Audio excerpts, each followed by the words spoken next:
Vozes Poéticas de Minas, valorizando a produção poética mineira.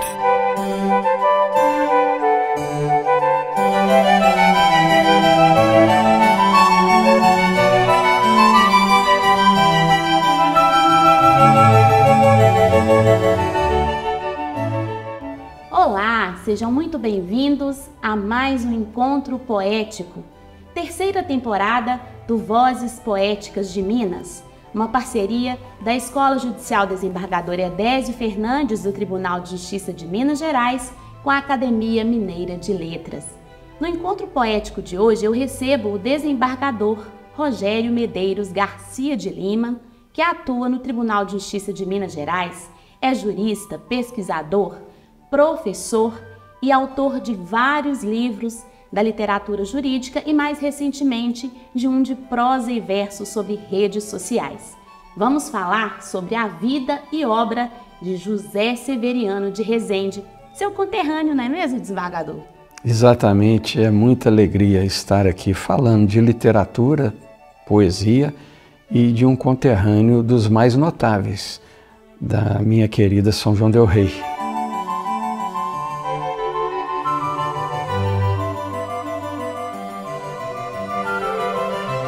Qual que é a ligação do senhor aí com a história do José Severiano de Rezende? O senhor conheceu algum parente dele, né, ali em São João del Rei? Como é essa relação do senhor com a história dele?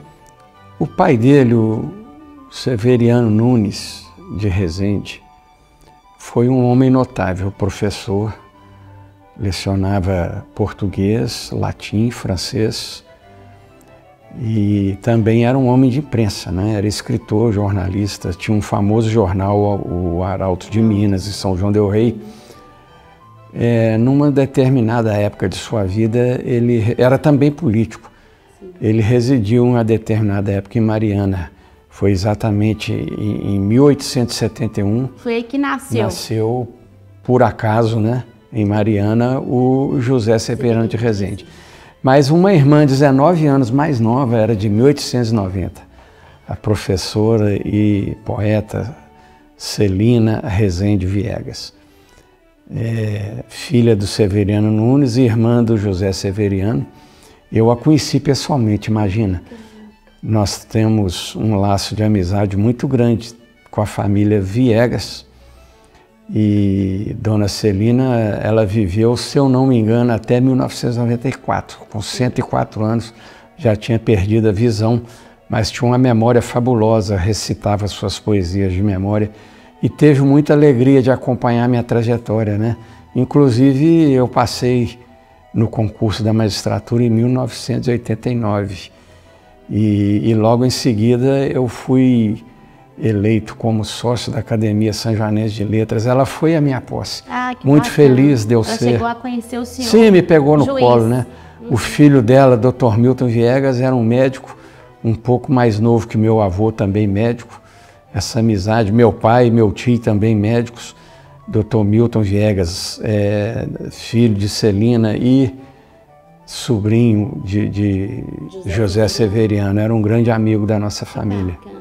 E aí, voltando nessa história, né? O José Severiano, ele nasce em Mariana e com 1 ano de idade ele vai para São João del Rei, onde ali, né, a sua base afetiva e intelectual se forma, né? Ele, na verdade, acabou estudando bastante na cidade, porque o pai também era docente. Conta pra gente um pouquinho dessa fase dele em São João del Rei.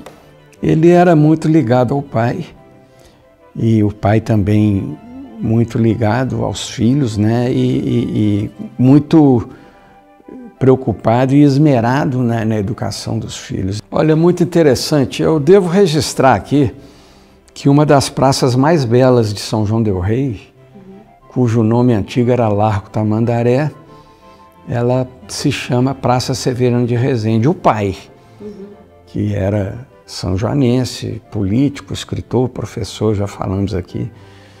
E São João del Rei tem uma peculiaridade que a gente fala 2 nomes em ruas, praças, né? Tem até 2 placas no centro histórico.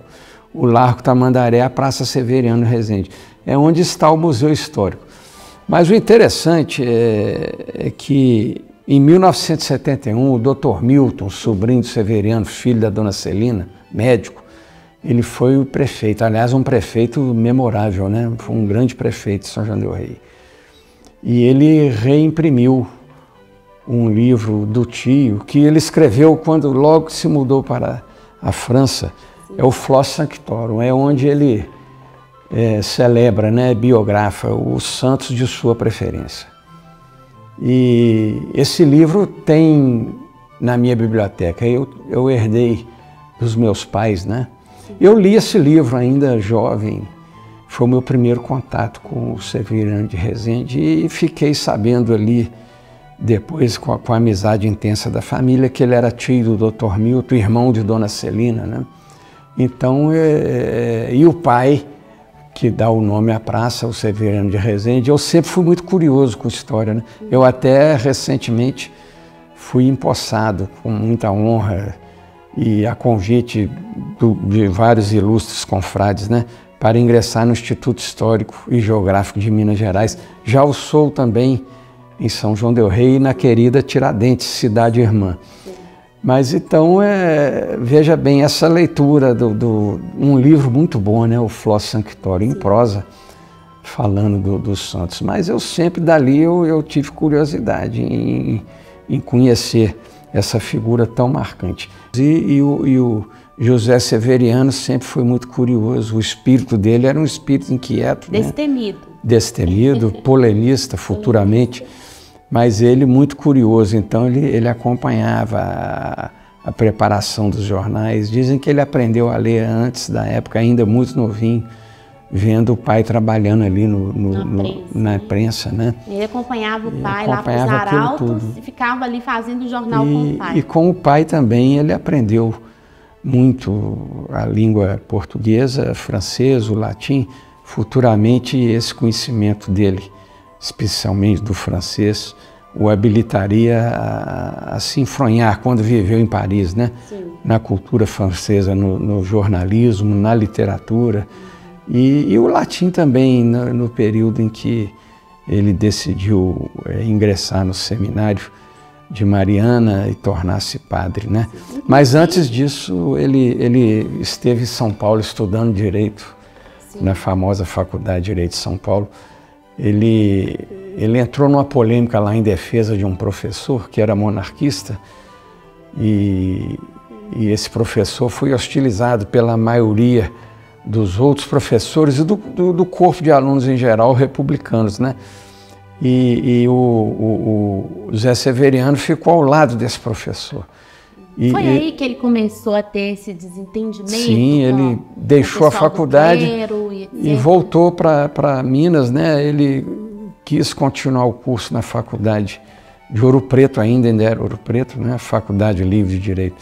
Mas estava totalmente desencantado. Foi quando ele se tornou padre, né? Resolveu largar o curso de Direito e ingressar no Seminário de Mariana já com 23 anos de idade, se eu não me engano.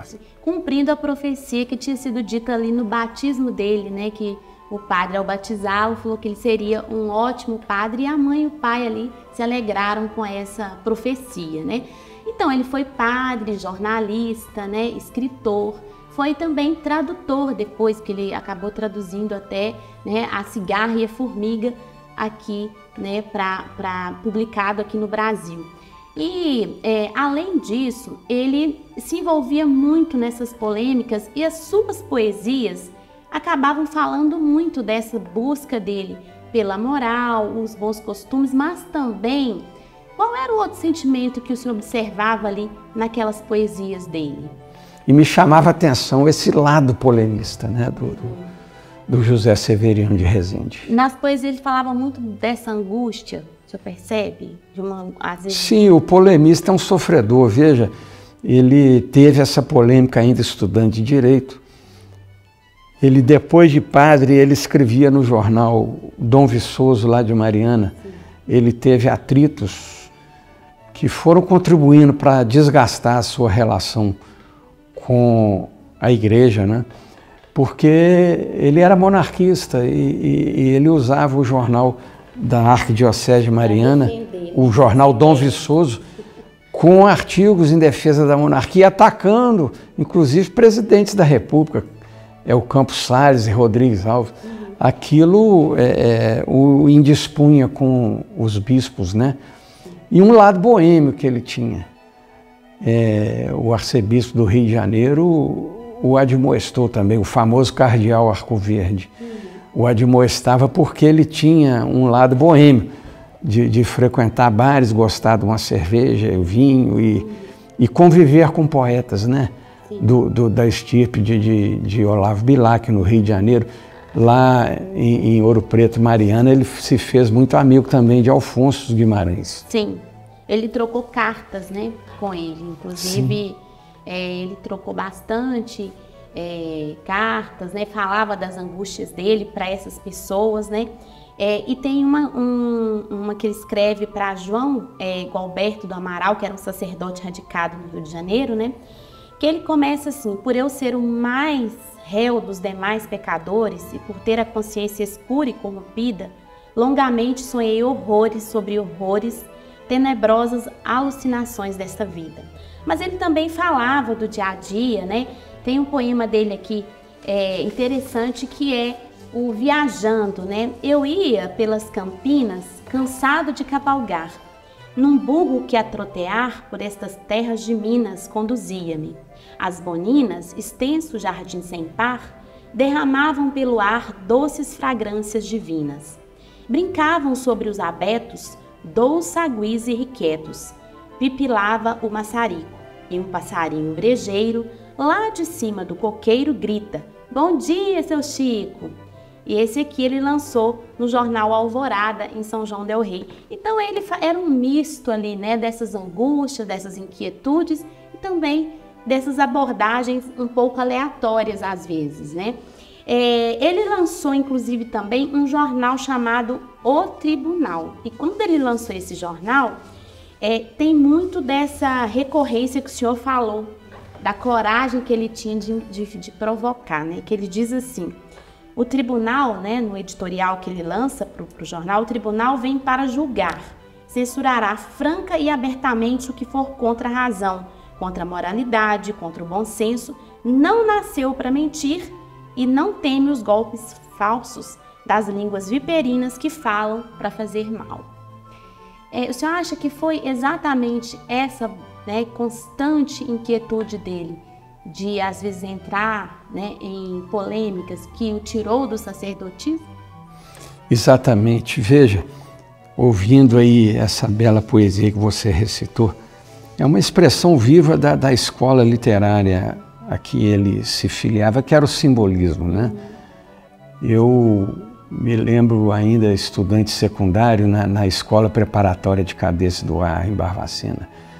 Eu me lembro de um poema do Alfonso: e os sinos dobram em lúgubres responsos, pobre Alfonso, né? O Alfonso morreu tragicamente, né? Era magistrado. Sim. E esse melancólico poema, ele já antevia a própria morte. Os sinos dobrando em lúgubres responsos, pobre Alfonso, pobre Alfonso. O simbolista, ele é um poeta melancólico, inconformado, preciosista, né, com palavras difíceis, uma língua portuguesa um estilo muito apurado, né? Mas ao mesmo tempo também o simbolista, e talvez por isso ele fosse monarquista, o simbolista, ele não se conformava com esse excesso de ciência da modernidade, né, do século XVIII e início do XIX. Inspirou a própria Revolução Francesa, esse excesso de ciência, o positivismo, né? A bandeira republicana, a ordem e progresso. Eles queriam que a vida também tivesse não essa razão pura, né, instrumental de ciência, de fazer acontecer, mas também de sentimentos. Sim. Então ele era um sentimental, né? Sim. Em todos os aspectos, inclusive em se rebelar contra esse regime que para ele era um excesso de ciência, mas também com muita coisa errada, né? Que até hoje temos, né? Verdade. Isso aí confirma muito uma entrevista que ele deu no Rio de Janeiro, né?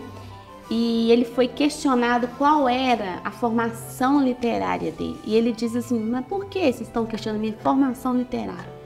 Basta, né, como se ele questionasse que para além da formação existia a experiência, né, o experimento, e ele defendia isso, conforme o senhor está falando, não só essa carga, né, científica, né, a pessoa ter ali, mas também os saberes, né?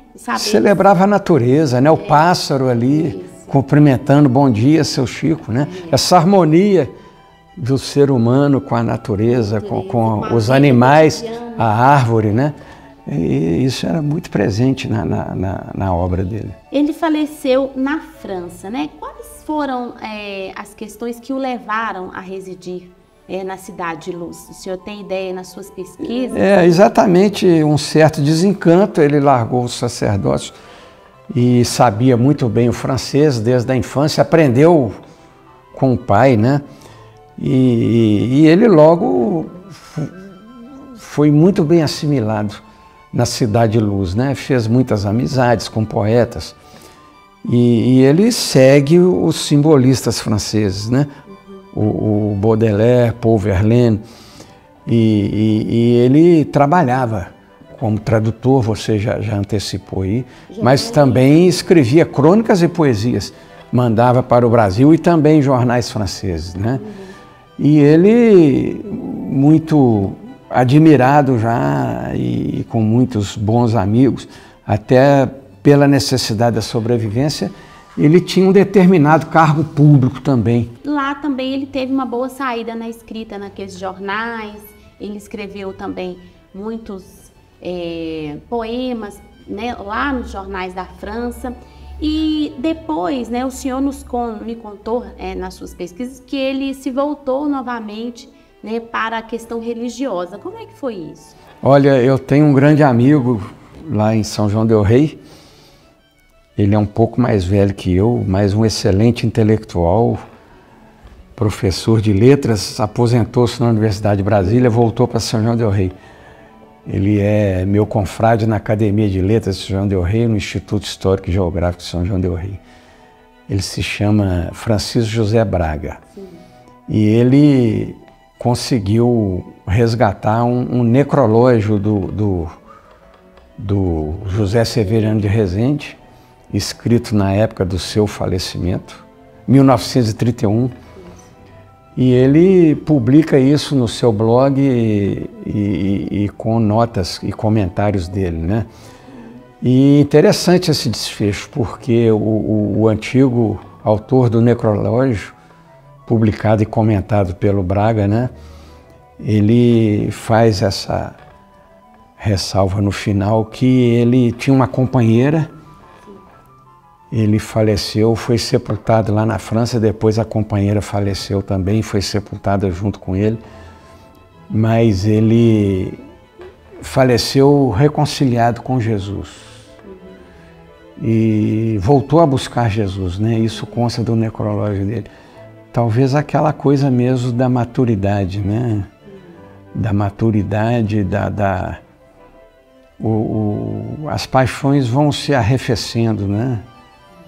E a própria poesia que ele tanto escreveu, com tanta sensibilidade, eu suponho que isso tudo foi amainando o seu temperamento, né, de polemista. Acalmando o coração dele, né? E ele acalmou tanto assim que ele novamente encontrou a paz com Jesus, né? Muito bonito isso.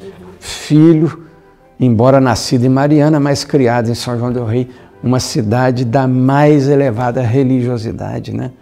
Da mais elevada cultura.